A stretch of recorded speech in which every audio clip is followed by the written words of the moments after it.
Assalamualaikum grade 10. Today we are going to start the new topic that is ball and ball system which is also executing the SHM. इसके लिए हम लोग एक bowl लेंगे, bowl के अंदर एक बॉल है, उस बॉल की मूवमेंट को हम लोगों ने चेक करना है कि वो मूवमेंट क्या SHM को एग्जीक्यूट करती है या नहीं। तो उसमें हम लोग ये देख रहे हैं कि अगर बॉल मेन पोजीशन पे है, उसके टिप पे है, तो यहाँ पे उसके एक्सेलरेशंस पे क्या इफेक्ट है और बॉडी मूव कैसे कर रही है। अगर आप इस बॉडी के ऊपर फोर्स अप्लाई करते हैं, बॉल पे एक एंड पे लेके जाएंगे, रिलीज़ करेंगे, तो जो बॉल के अंदर एनर्जी स्टोर्ड हुई थी उसकी वजह से ये दोबारा मेन पोजीशन पे आएगा। और due to continue its inertia की वजह से ये मेन पोजीशन पे स्टॉप नहीं करेगा बल्कि दूसरे एंड पॉइंट पे चला जाएगा, दूसरे एक्सट्रीम पोजीशन पे जाएगा। एंड इन दिस वे यहाँ पे जाके उसके अंदर एनर्जी स्टोर्ड होगी which due to which it also moves towards back position to the O position. So ये जो मूवमेंट हो रही है बॉल की, that is the same movement as you have studied about the mass attach to the spring previously. और इसमें भी ball के अंदर क्योंकि एनर्जी स्टोर्ड हो रहा होता है जिसकी वजह से वो मेन पोजीशन पे स्टॉप नहीं करता बल्कि लेफ़्ट एंड राइट दोनों एक्सट्रीम पोजीशंस के ऊपर मूव करता रहता है बॉल के अंदर। So this also executes the simple harmonic motion. तो यहाँ पे जो बॉल, इस बॉल की to and fro motion of the ball continues about the mean position O till all of its energy is lost due to friction. तो ये body जो है ये अपनी मोशन जो है वो कंटिन्यू रखता है जब तक कि इसकी सारी एनर्जी जो है वो लॉस्ट नहीं हो जाती इन the form of friction. So this ball system is ball and ball system is known as is executing the simple harmonic motion. It is also an example of simple harmonic motion. और इसके अंदर अगर आप check करते हैं तो इसकी main positions के ऊपर वेलोसिटी मैक्सिमम होती है, एक्सेलरेशन ज़ीरो होती है। और एक्सट्रीम पोजीशन के ऊपर again you have the maximum acceleration because change of velocity है, और क्योंकि वो जाके स्टॉप करेगा और तब दोबारा मेन पोजीशन की तरफ आता है। So that's why the acceleration is maximum as you have studied in the previous case. And similarly अगर energies को देखते हैं तो mean position पे वो मूव करे मैक्सिमम वेलोसिटी से। जब मैक्सिमम वेलोसिटी है तो मीन उसकी एनर्जी काइनेटिक एनर्जी मैक्सिमम है। और एक्सट्रीम पोजीशंस पे वो रेस्ट पोजीशन पे आ जाता है। जैसे ही वो रेस्ट पोजीशन पे आएगा that is just an instant, एक इंस्टेंट की वो बात होती है जहाँ पे वो रेस्ट आता है और फिर वो अपनी पोजीशन को, अपनी डायरेक्शन को चेंज करता है। तो उस पोजीशन पे उसकी सारी की सारी काइनेटिक एनर्जी चेंज हो जाती है in the form of potential energy.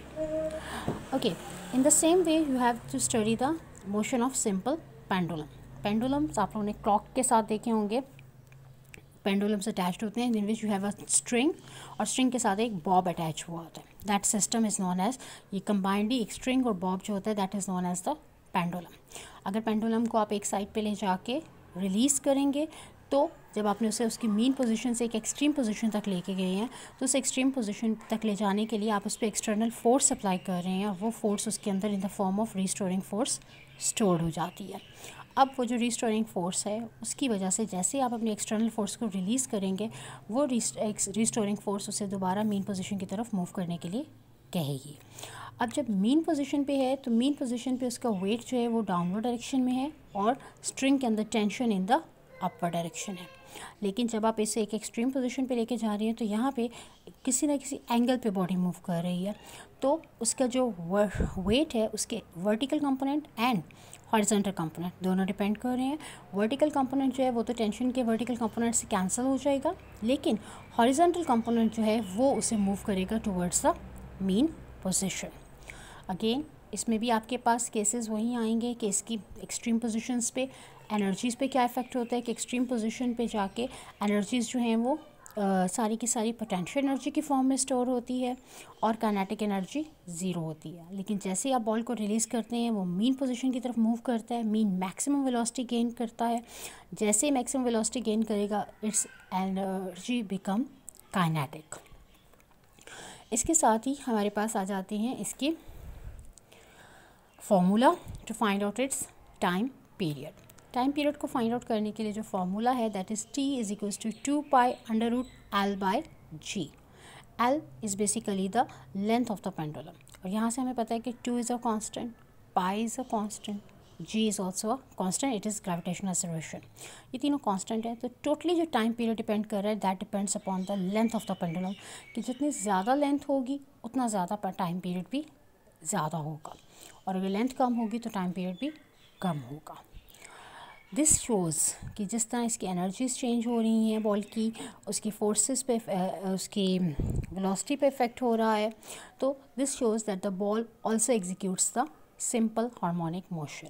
और यहाँ से इन तीनों एग्जाम्पल से हम लोग सिंपल हार्मोनिक मोशन की डेफिनेशन लिखते हैं, that is simple harmonic motion occurs when the net force is directly proportional to the displacement, कि आप जितनी ज़्यादा फोर्स अप्लाई करेंगे उतनी ज़्यादा डिस्प्लेसमेंट होगी उसकी फ्रॉम द मेन पोजीशन से, and is always directed towards the mean position. और जैसे आप फोर्स को जो एक्सटर्नल फोर्स आपने अप्लाई किया उसको आप हटाएंगे तो बॉडी जो है वो हमेशा किस डायरेक्शन में मूव करेगी, towards the mean position. This is known as the simple harmonic motion, कि कोई भी बॉडी जो है वो मैक्सिमम डिस्प्लेसमेंट ले रही है और जैसे ही उसके ऊपर से एक्सटर्नल फोर्स अप्लाई रिलीज़ करते हैं वो मेन पोजीशन की तरफ मूव करती है, it means that body is executing SHM. इसके साथ ही हमारे पास सिंपल हार्मोनिक मोशन के कुछ इंपॉर्टेंट फीचर्स आते हैं। Here are the 3 points.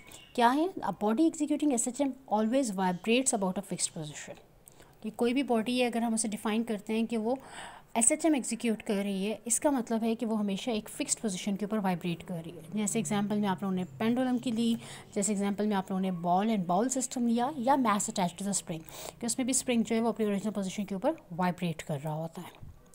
Second point is it's acceleration is always directed towards the mean position, और इसकी एक्सेलरेशन की डायरेक्शन हमेशा कौन सी होगी, टुवर्ड्स द मेन पोजीशन, क्योंकि जैसे ही बॉडी रिलीज़ होगा वो हमेशा अपनी मेन पोजीशन की तरफ मूव करता है।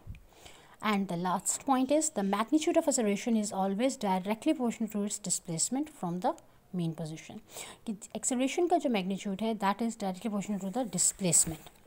इसको आप लोगों ने मैथमेटिकल फॉर्म में लास्ट में किया था, दैट a जो है वो डायरेक्टली प्रोपोर्शनल आ रहा था -x, कि एक्सेलरेशन जो है वो डिस्प्लेसमेंट से डायरेक्टली प्रोपोर्शनल है, और नेगेटिव साइन ये शो करता है कि एक्सेलरेशन हमेशा कौन से डायरेक्शन में होती है, टुवर्ड्स द मीन पोजीशन। और इसी से आपको पता चल जाता है that acceleration will be 0 at the mean position and it will be maximum at the extreme position. और इसके इन्वर्स में हमारे पास वेलोसिटी आ जाती है, कि अगर एक्सेलरेशन मैक्सिमम है तो वेलोसिटी मिनिमम है, और अगर एक्सेलरेशन मिनिमम है तो वेलोसिटी मैक्सिमम है। तो यहीं से पता चलता है that its velocity is maximum at the mean position and 0 at the extreme position. The next is terms. इसमें जो कुछ इंपॉर्टेंट टर्म्स यूज़ हो रही हैं, दोज आर द वाइब्रेशन। सबसे पहले आपको बताओ वाइब्रेशन क्या होता है, कि कोई भी बॉडी जो है वो एक कंप्लीट साइकिल, मतलब ये उसका स्टार्टिंग पॉइंट है, it will moves to the other extreme position and reach back to the again the extreme position. ठीक है, ये अगर एक साइकिल है हमारे पास, ए पोजीशन से स्टार्ट किया, ओ से पास करते हुए B other extreme position and again वापस वो ए पोजीशन पे आ रहा है, तो ये जो एक कंप्लीट साइकिल उसने लिया है that is known as the one vibration. The next is time period, कि इस वाइब्रेशन को कंप्लीट करने में जितना टाइम यूज़ हुआ है that is known as the time period.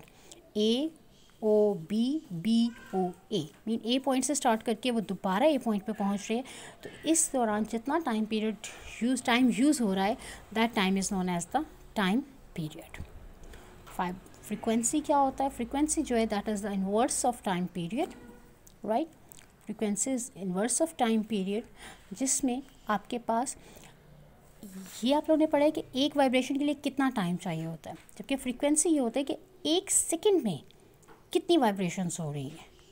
So what is frequency? The number of vibrations और cycles of a vibrating body in 1 second is called as frequency, कि 1 सेकेंड में वो कितनी वाइब्रेशंस एग्जीक्यूट करता है, that is known as the frequency. और frequency का formula हमारे पास आ जाता है, that is F is equals to 1/T, 1 by time period.